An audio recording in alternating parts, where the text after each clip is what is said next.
Possibly the most common question from prospective backers of Star Citizen is what starter package should you buy? Either the Aurora, Mustang, any £45 package really, buyer's choice, as you can just switch package if and when you want to change it up. Thanks for watching, and we'll catch you next time. Right, time for a coffee break, methinks. You're talking about coffee break? What? You can't stop for a coffee break. You've said 20 words. You didn't roll the intro, you've done nothing. There's nothing left to say then. Well, where's the substance? There's no explanation. There's nothing. You can't just say that and then walk off, mate. That's not alright. It's cut and dry. I don't care if it's bloody cut and dry. Get back to it. No, there's nothing else to... Come here. You do. Here. Right. No, stop. Ow! You sit down here and you do it properly. Fine. Just roll the intro. Quantum trap initiated.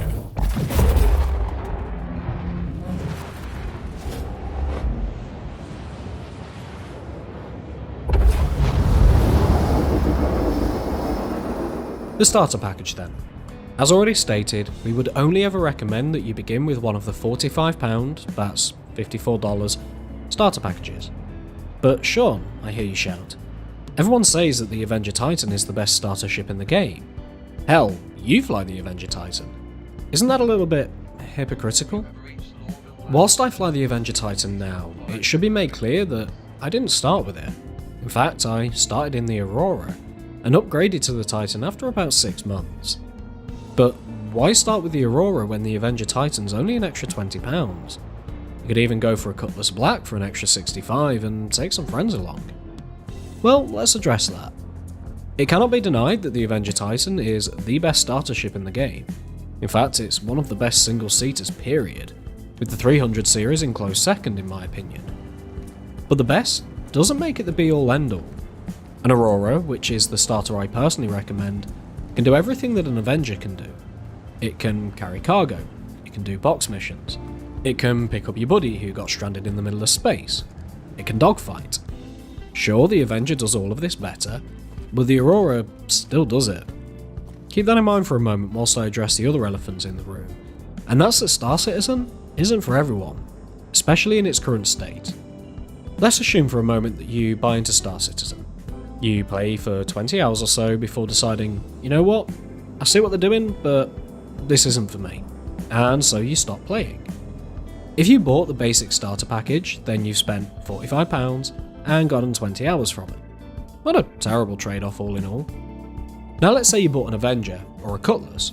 All of a sudden you've paid more money for those same hours, with no additional gameplay as a result, within a game which you don't want to continue playing. In another scenario, perhaps you do want to keep playing, but it's the FPS gameplay that's the big draw for you, and not the space flight. Spending more money on bigger or better ships then does nothing to enhance your personal gameplay experience. At its core, this is why we would always say, get the cheapest package first. Because at the end of the day, unless you spend hours within free fly events playing the game already, you don't know that you're going to enjoy the game.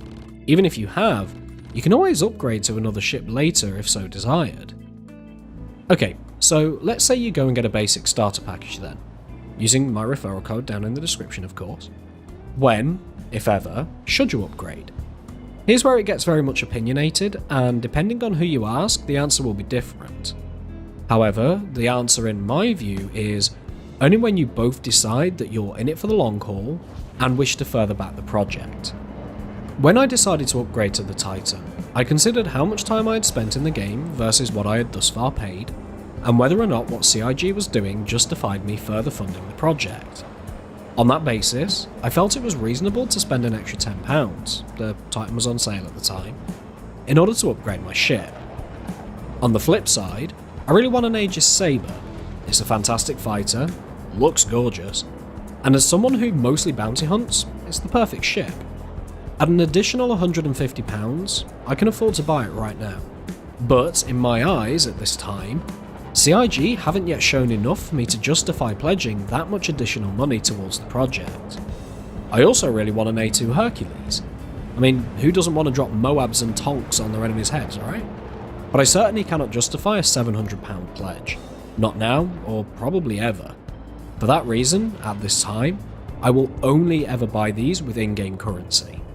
And that's the key thing to remember if and when upgrading your ship. You can always buy the ship you want in-game, or rent it if you need it right now. You never need to spend more money than the base cost of entry, and you should only ever buy or upgrade a ship with real money if you wish to provide CIG with additional backing to the project, and the cost incurred is around what you feel the project is worth. And of course, never let someone pressure you into buying or upgrading to a ship other than the one that you want, or that costs more than you wish to spend. Remember, the Titan may be better than the Aurora or Mustang, but there's nothing that it can do that they can't.